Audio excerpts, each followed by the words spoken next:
여러분, 오늘 성탄절에 오신 여러분들에게 하나님의 은혜와 평강이 넘쳐나기를 주임으로 축원합니다. 올해도 어김없이 성탄절이 다가왔습니다. 오늘 특별히 많은 수는 아니지만 유아 세례를 베풀고자 합니다. 유아 세례란 믿음의 가정에서 태어난 아이를 이제 신앙으로 잘 양육하기를 원할 때 이제 교회 앞에서 시행하는 기독교 의식입니다. 그러니까 이 유아 세례는 부모와 교회 공동체가 이 아이를 잘 양육하겠다는 결단을 하는 그런 시간이라고 볼 수가 있겠습니다. 한 영혼이 원천하보다도 귀하다고 했는데 오늘 이 귀한 유아 세례, 우리 교회의 한 구성원이 된다는 것, 무엇보다도 이 한 영혼이 세례를 받는 것에 대해서 여기에 그치는 것이 아니라 온 가족이 이 유아 세례에 참여하고 그리고 온 성도들이 여기에 축복을 하는 그런 의미를 볼 때에 하늘 아버지께서 얼마나 기뻐하실까, 저는 그런 생각을 해봅니다. 너무나도 기뻐하실 것 같다, 하나님이 너무너무 좋아하실 것 같다는 생각을 해봅니다. 그런데요, 한국교회는 여러분이 잘 알다시피 저출산 고령화 시대를 맞이하면서 아이를 낳지 않습니다. OECD 국가 중에서 출산율이 너무나도 저조합니다. 특별히 20, 30대가 교회를 떠나고 있죠. 어렸을 때 교회에 한번 나와가지고 하나님이 계시다는 것 알아요. 그런데 교회는 안 나가요. 그래서 가난한 성도들이 점점 늘어나고 있는 그런 우리 한국교회의 형편입니다. 저는 그 이유가 뭘까? 계속해서 연구해봤어요. 2023년 통계청에 의해 발표에 의하면 한국 남성의 40대가 전 세계 사망률의 1위로 결과가 발표되어 있습니다. 40대, 어쩜 인생의 꽃을 피워할 나이 아닙니까?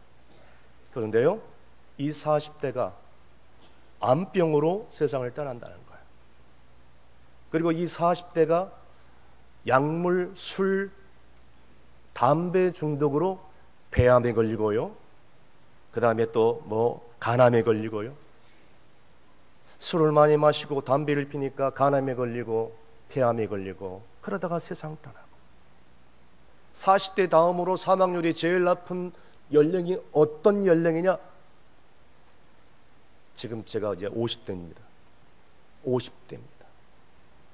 그 다음에 저기 뒤에 앉아있는 20대로 발표해졌습니다.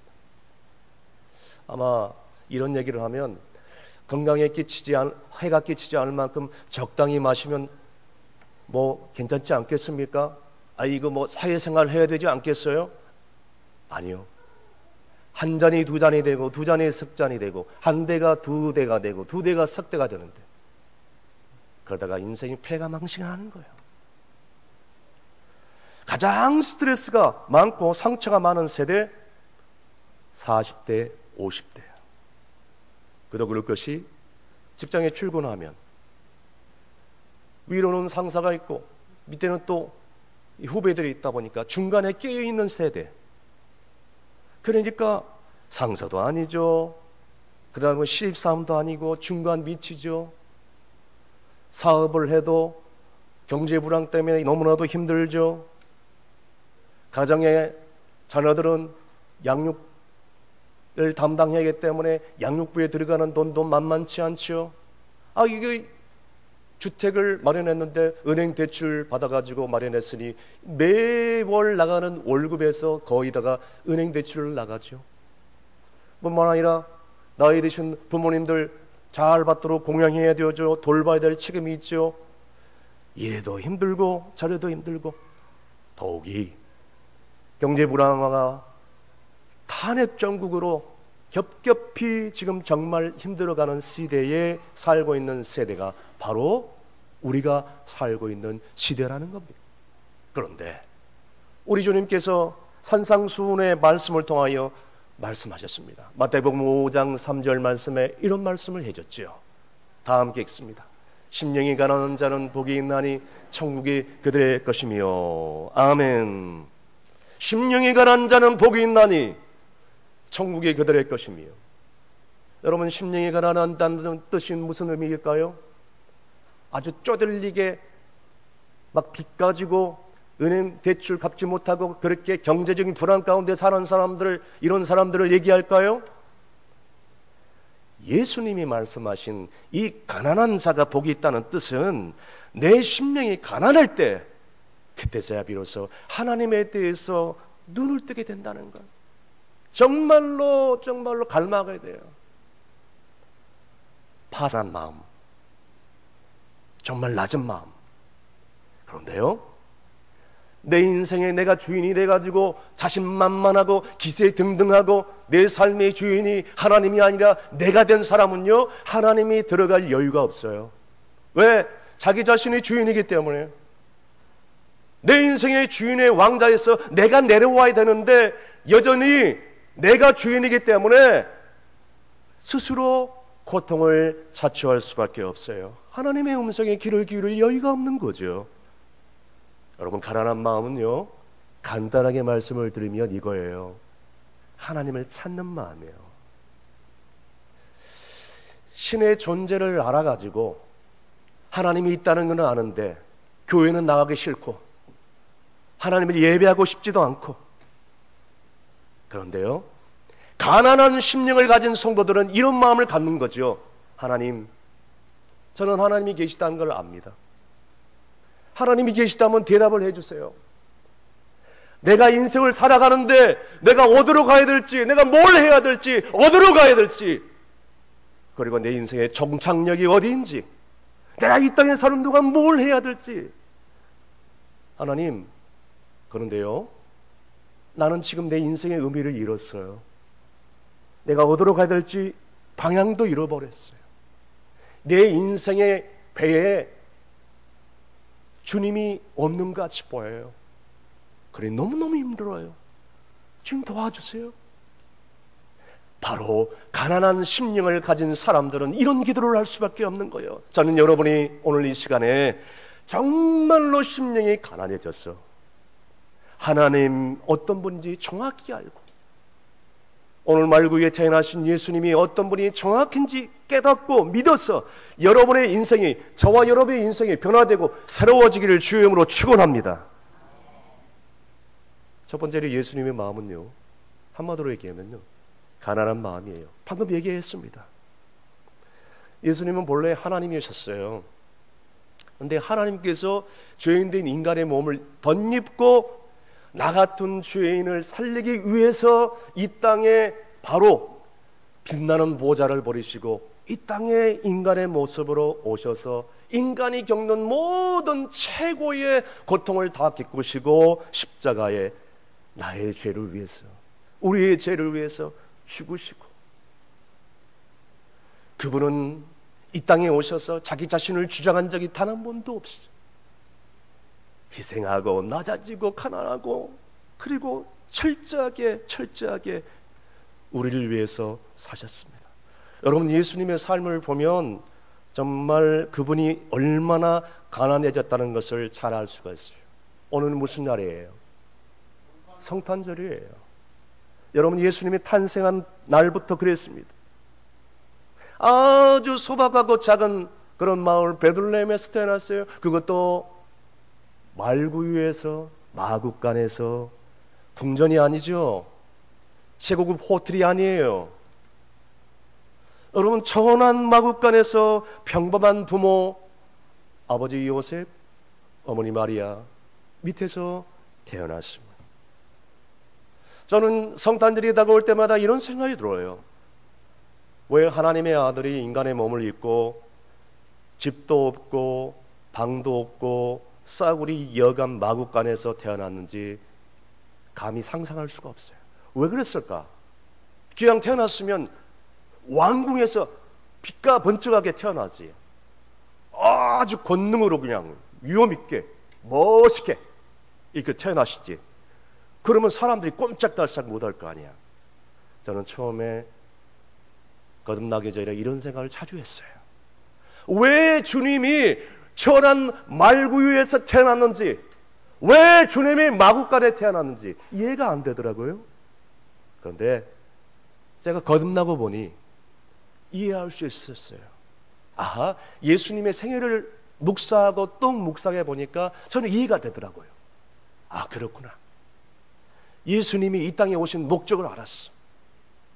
예수님의 생애 가운데 많은 생애가 있지만 저는 오늘 이 시간에 이 세 가지 이유가 있었기에, 그래서 마구간에 태어나셨구나. 방금 제가 말씀드렸어요. 첫 번째 이유, 정말로 마구간에 태어나셨다는 사실입니다. 여러분, 방금 제가 말씀드린 것처럼 왜 마구간에 태어났을까요? 거듭거듭 질문합니다. 목사인 저도 성도들의 신방하게 되면 어떤 성도님들은 상전 모시듯이 최고의 음식으로 대접을 해요. 목사 온다고 그냥 며칠 전부터 장을 봐가지고요, 최고의 그냥 식품을 가지고 최고의 상을 준비해줘요. 그리고 최고의 아름다운 자리로, 편안한 자리로 모시고 예배를 드리는 거예요. 부정한 적이 뭐길래 그렇게 잘 모시는 거예요. 대접해 주는 거예요. 그런데 하나님의 아들 왜 마구간에서 염을 통해서 이렇게 태어났을까? 이해가 안 되는 거예요. 그래서 주님께서는 본인이 너무 답답하셨는지 이런 얘기를 하셨죠. 여우도 굴도 있고 공중에 나는 새들도 자기 집도 있는데 나는 인자는 머리 둘 곳이 없구나. 여러분, 짐 한 칸 없이 떠돌아다니면서 예수님께서는 가난한 자들을 위로해 주시고 병든 자들을 치료해 주시고 하나님의 나라를 가르쳐 주시고 제자화시키고 그렇게 사셨다는 거예요. 여러분, 아직까지 자가를 마련하지 못한 분이 계십니까? 자기 집이 없는 분들, 오늘 예수님을 바라보십시오. 집 없는 분들 너무너무 서러워하지 마세요. 예수님은요, 이렇게 사신 거예요. 만일 저 불가의 석가모니처럼 의리의리한 궁궐에서 태어났다면 상처받은 자, 병든 자, 어려운 자들의 위로가 되지 못했을 거예요. 예수님이 태어나실 때에 당연히 환영한 사람도 없었어요. 동방박사들과 아주 천한 그런 양치는 목자들, 여러분, 양치는 목자들도 레벨이 있다고 합니다. 낮에 양치는 목자들은 상급 레벨이요. 근데 밤에 양을 지키는 목자들은 하급이요. 일당도 작아. 밤에 양을 치는 목자들, 그런 목자들을 지키는 그곳에 주님께서 임하신 거예요. 왜 그랬을까요? 예수님은 이렇게 낮은 자리에 오셔서 천한 사람들을 위로하고 싶고 그들을 구원하고 싶었기 때문에 태어나신 거예요. 그래서 오늘 본문의 8절에서 9절까지 말씀에 이런 말씀을 해 주셨습니다. 오늘 본문 8절에서 9절까지 다 함께 스크린을 보시고 큰 소리 읽겠습니다. 시작. 그 지역에 목자들이 밤에 밖에서 자기 양떼를 지키더니 주의 사자가 곁에 서고 주의 영광이 그들을 두루 비추매 그게 무서워하는지라.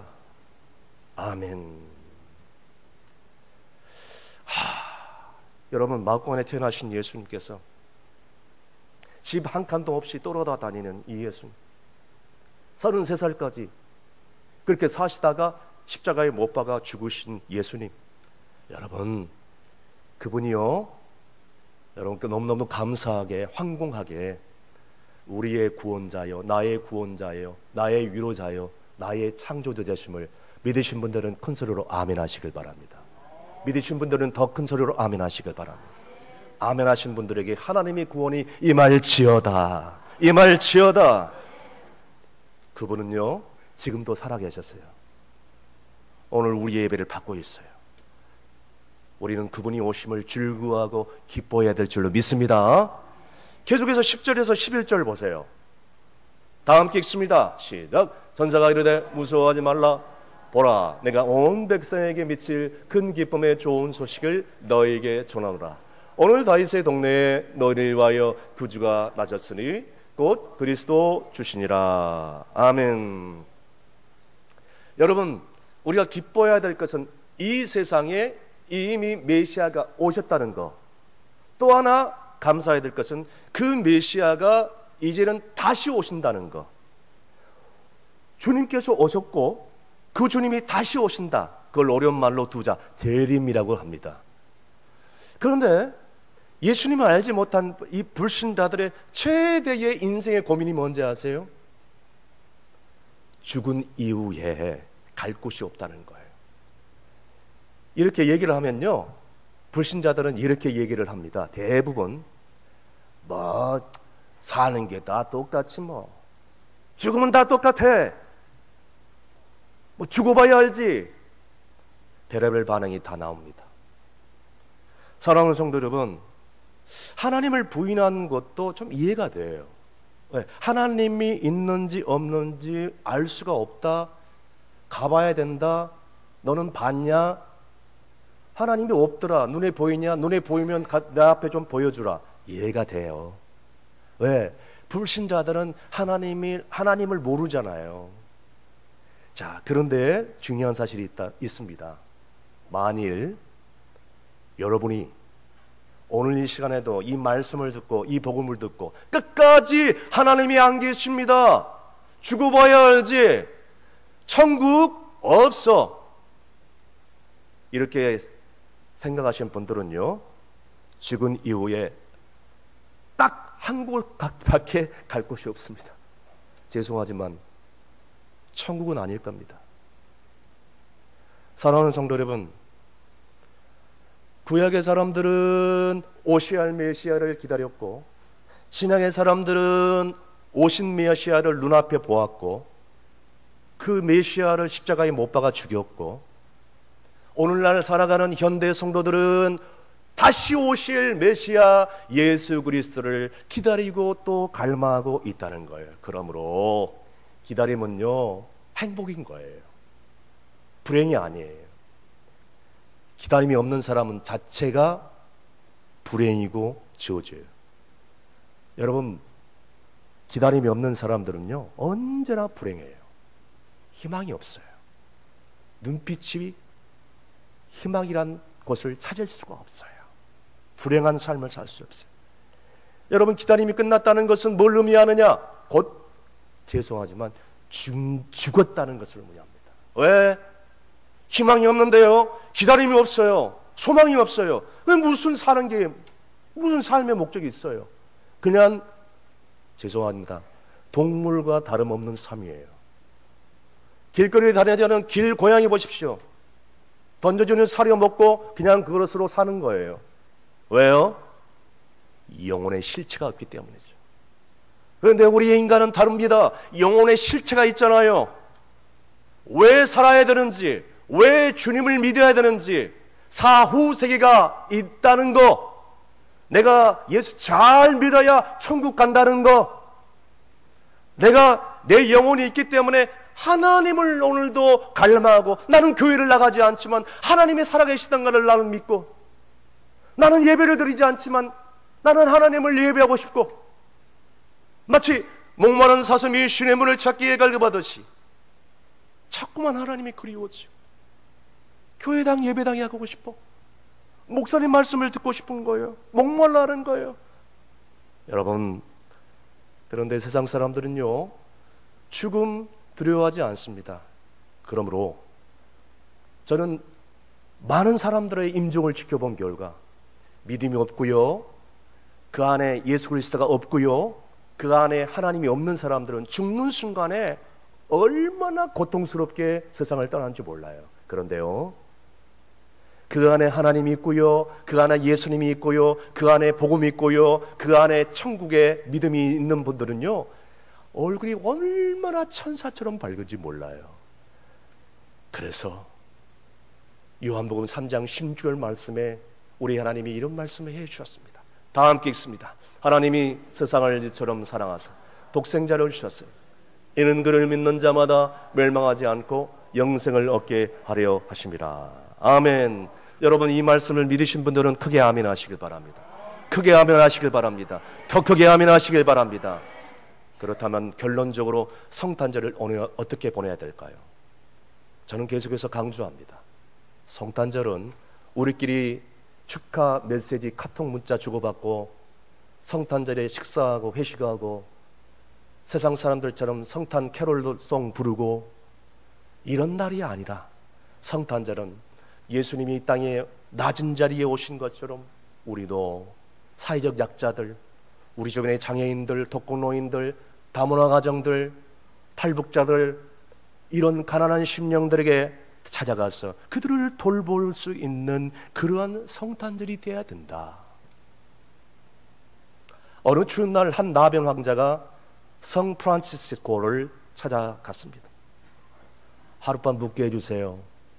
주저하지 않고 프란치스코는 그 나병 환자의 간청을 받아들입니다. 보니까 이 나병 환자가 그냥 발가락은 신발이 다 헤어져 가지고 그냥 발가락이 튀어나오고 온몸에 그냥 진물이 흐르고 제대로 옷을 입지 못하고 헤어진 옷을 입고 있고 처참했어요. 그럼에도 불구하고 프란치스코는 자기 옷을 벗어서 그들을 감싸고 집으로, 방으로, 자기 방으로 모셔드렸어. 그리고 따뜻한 물을 가져가지고 그 진물을 다 닦아주고 상처를 씻어준 다음에 함께 저녁 식사를 극진히 대접하고, 프란치스코는 하나밖에 없는 자기 방에 그 나병 환자를 모셔들어 한 방에 함께 잤습니다. 그날 밤 프란치스코가 꿈에 예수님이 나타나신 겁니다. 사랑하는 종아, 고맙다. 오늘 대접 잘 받았다. 고맙다. 고맙다. 깜짝 놀라가지고 프란치스코가 깨어보니까 같은 방을 쓰고 있던 나병 환자가 온데간데 없이 사라졌어요. 그가 잠을 청했던, 그가 누웠던 잠자리에 가가지고 냄새를 맡아봤어요. 그런데요, 너무너무 좋은 향기로운 냄새가 나는 거예요. 나병 환자인 줄 알고 극진히 대접을 했었지만 나중에 알고 보니까 이 나병 환자가 주님께서 나병 환자의 모습으로 나타나셨다는 것을 깨닫게 된 거예요. 할렐루야, 할렐루야. 여러분, 저는 이 사실을 정말인지 아닌지, 사실인지 아닌지 확인할 길이 없어요. 그런데 오늘 이 이야기가 우리에게 주시는 중요한 교훈이 있습니다.